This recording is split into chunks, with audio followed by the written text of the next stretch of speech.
അപ്പോൾ നമ്മുടെ ഇന്നത്തെ യാത്ര വാൽപ്പാറയിലേക്കാണ്. ആതിരപ്പള്ളി മലക്കപ്പാറ വഴി വാൽപ്പാറയിൽ എത്തിയിട്ട് അവിടെ നിന്ന് പൊള്ളാച്ചി വഴി 40 ഹെയർ പിന്നുകൾ ഇറങ്ങി പാലക്കാട് വഴി തിരിച്ചു വരാനാണ് ഞങ്ങളുടെ പ്ലാന്. ശരിക്കും പറഞ്ഞാൽ ഇപ്പോൾ പോകാൻ പറ്റിയൊരു ക്ലൈമറ്റേ അല്ല, നല്ല ചൂടാണ്. അപ്പോൾ നമ്മൾ ഇ പാസ് ഒക്കെ എടുത്തിട്ടുണ്ടായിരുന്നു. നമ്മുടെ ഇ പാസ് എല്ലാം അവിടെ കാണിച്ചിട്ട് വേണം നമുക്ക് അങ്ങോട്ട് പോകാൻ വേണ്ടിയിട്ട്. ശരിക്കും പറഞ്ഞാൽ ആതിരപ്പള്ളിയിൽ നിന്ന് വാഴച്ചാൽ വരെയുള്ളൊരു കാടിൻ്റെ അകത്തൂടെ ഉള്ളൊരു യാത്ര എന്ന് പറഞ്ഞാൽ ഞാൻ ഇതിനു മുമ്പ് ഇത്രയും ദൂരം കാടിൻ്റെ അകത്തൂടെ പോയിട്ടില്ല. ശരിക്കും പറഞ്ഞാൽ നമുക്ക് ഇങ്ങനെ ഇറങ്ങി നിന്ന് ഫോട്ടോ എടുക്കാനൊക്കെ തോന്നും, പക്ഷേ അങ്ങനെയൊന്നും ചെയ്യാൻ പാടില്ല. നമുക്ക് കറക്റ്റായിട്ടുള്ള റെസ്ട്രിക്ഷൻസ് തരുന്നുണ്ട്. ഇറങ്ങാൻ പാടില്ല, ഫോട്ടോ എടുക്കാനൊന്നും പാടില്ല. ആനയും പുലിയും കടുവയൊക്കെയുള്ള വലിയ കാടാണ്. അപ്പോൾ നമുക്ക് അങ്ങനത്തെ കാര്യങ്ങളൊന്നും ചെയ്യാൻ പറ്റത്തില്ല. അങ്ങനെ ചെക്ക് പോസ്റ്റും കഴിഞ്ഞ് മുന്നോട്ട് പോകുമ്പോഴത്തേക്കും നമുക്ക് ഷോളയാർ ഡാം നമ്മുടെ റൈറ്റ് സൈഡിൽ ഇങ്ങനെ കാണാം. ഈ ഷോളയാർ ഡാമിൽ വെള്ളം തുറന്ന് വിട്ട് കഴിയുമ്പോൾ അത് അപ്പർ ഷോളയാർ ഡാമിലേക്ക് പോകും. അപ്പം അവിടെ നിന്ന് തുറന്ന് വിട്ട് കഴിയുമ്പോഴാണ് നമ്മുടെ ചാലക്കുടി പുഴയിലും ആതിരപ്പള്ളിയിലും ഒക്കെ ഇങ്ങനെ വെള്ളം കുത്തിയൊലിച്ച് ഇങ്ങനെ വരുന്നത്.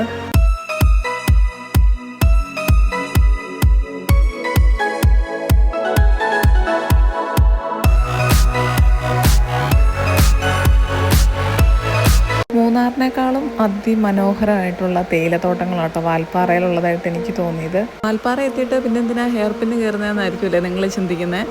അപ്പോൾ നമ്മൾ ഇന്ന് സ്റ്റേ ചെയ്യാൻ പോകുന്നത് 31ാമത്തെ ഹെയർ പിന്നിൽ നിന്ന് തലനാർ എന്ന് പറഞ്ഞ സ്ഥലത്തേക്ക് പോയിട്ട് അവിടെയുള്ളൊരു കാടിൻ്റെ ഉള്ളിലുള്ളൊരു റിസോർട്ടിലാണ് നമ്മളിന്ന് സ്റ്റേ ചെയ്യാൻ പോകുന്നത്.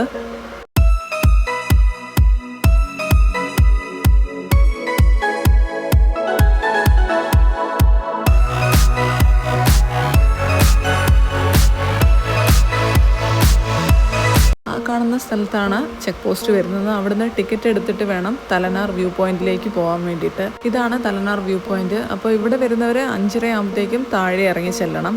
അപ്പോൾ ഇവിടെ നിന്ന് നേരെ റിസോർട്ടിലേക്ക് പോകുന്ന ആൾക്കാർ 4:30 വരെയേ നമ്മളെ അവിടെ നിന്ന് ഇങ്ങോട്ട് മേളിലേക്ക് കയറ്റി വിടത്തുള്ളൂ.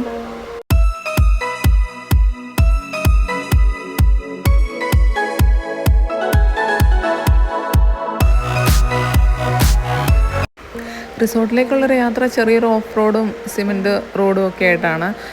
ചുറ്റും നിറച്ച് കാടും എസ്റ്റേറ്റും ഒക്കെ ആയിട്ടുള്ളൊരു അടിപൊളി സ്ഥലമാണ്.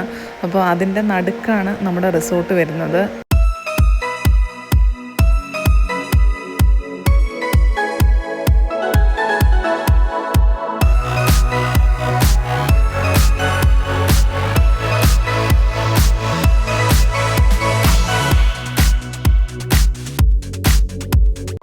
ഐബിക്സ് എന്നാണ് റിസോർട്ടിൻ്റെ പേര്. അപ്പോൾ അത്യാവശ്യം നല്ലൊരു പ്രീമിയം റിസോർട്ട് തന്നെയാണ്. അപ്പം ഇന്ന് വീക്കെൻഡ് ആയതുകൊണ്ട് തന്നെ ഫുള്ളായിരുന്നു.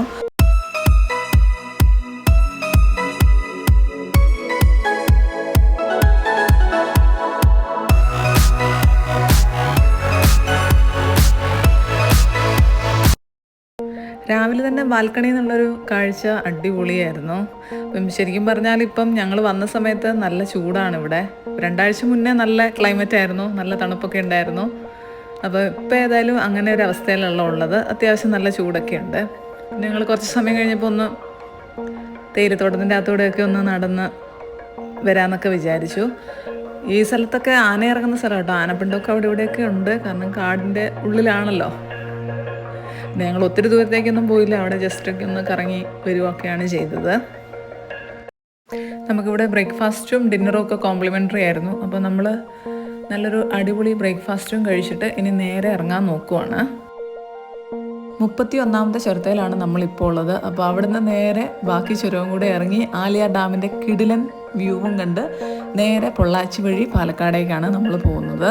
വാൽപ്പാറയിലെ അപകടത്തിന് ശേഷം 2 ദിവസം കഴിഞ്ഞാണ് ഞങ്ങൾ അതിൽ പോയിട്ടുണ്ടായിരുന്നത്. അപ്പോൾ അപകടം നടന്ന സ്ഥലവും കാര്യങ്ങളൊക്കെ ഞങ്ങൾ കണ്ടിട്ടുണ്ടായിരുന്നു.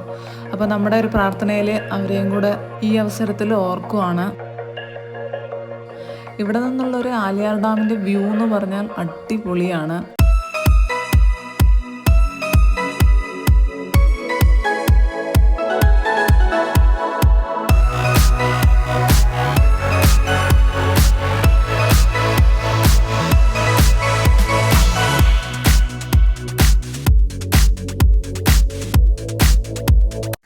ഈ ചുരത്തിൻ്റെ ഏരിയയിലൊക്കെ ഈ വരയാടുകളുടെ ഒരു മെയിൻ കേന്ദ്രം തന്നെയാണെന്ന് തോന്നുന്നു. പല പല സ്ഥലങ്ങളിലായിട്ട് ഇങ്ങനെ കൂട്ടമായിട്ടൊക്കെ അവരെ ഇങ്ങനെ കണ്ടിട്ടുണ്ടായിരുന്നു. നല്ല ഭംഗിയുണ്ട് കാണാൻ. നമ്മൾ കുറച്ച് സമയം അവിടെ നിന്ന് അവരെയൊക്കെ കണ്ടിട്ടാണ് താഴേക്ക് ഇറങ്ങിയത്. കൂട്ടമായിട്ടുള്ളവരും ഒറ്റയ്ക്കുള്ളവരും ഒക്കെ ഉണ്ട്. അപ്പോൾ നമ്മൾ ചുരമൊക്കെ ഇറങ്ങി തീരാറായി ഏകദേശം. നല്ല വെയിലാട്ടോ പുറത്ത്. അപ്പം ചെറിയൊരു റിഫ്രഷ്മെൻ്റൊക്കെ ആവാമെന്ന് വിചാരിച്ച് ആലിയാർ ഡാമിൻ്റെ അവിടെ എത്തിയപ്പോഴത്തേക്കും വണ്ടി നിർത്തിയിട്ടുണ്ടായിരുന്നു. അപ്പോൾ നമ്മൾ ചെറിയൊരു കരിക്കും മാങ്ങയും പേരക്കായൊക്കെ മേടിച്ച് കഴിക്കാമെന്ന് വിചാരിച്ചു. അപ്പം നല്ല അടിപൊളി മാങ്ങ കിട്ടുന്നൊരു സ്ഥലത്ത് നിർത്തിയിട്ടുണ്ടായിരുന്നു.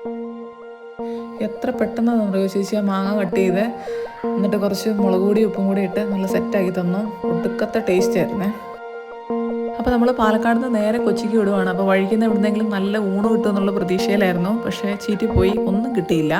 കാരണം ഗ്യാസിൻ്റെ പ്രശ്നമുള്ളതുകൊണ്ട് പല സ്ഥലങ്ങളിലും ചോറില്ല. ബിരിയാണിയും കൂടെ കഴിച്ചാൽ ചിലപ്പോൾ വെന്തു പോകും. അതുകൊണ്ട് ഉള്ള മാങ്ങായും പേരക്കായൊക്കെ വെച്ച് കരിക്കൊക്കെ വെച്ച് ഞങ്ങൾ അഡ്ജസ്റ്റ് ചെയ്തു. അപ്പോൾ നമ്മുടെ റൗണ്ട് ട്രിപ്പ് ഇവിടെ അവസാനിക്കുകയാണ്. അപ്പോൾ നമ്മുടെ വീഡിയോ ആദ്യമായിട്ട് കാണുന്നതെങ്കിൽ ലൈക്ക് ചെയ്യാനും ഷെയർ ചെയ്യാനും കമൻറ്റ് ചെയ്യാനും ഒന്നും മറക്കരുത്.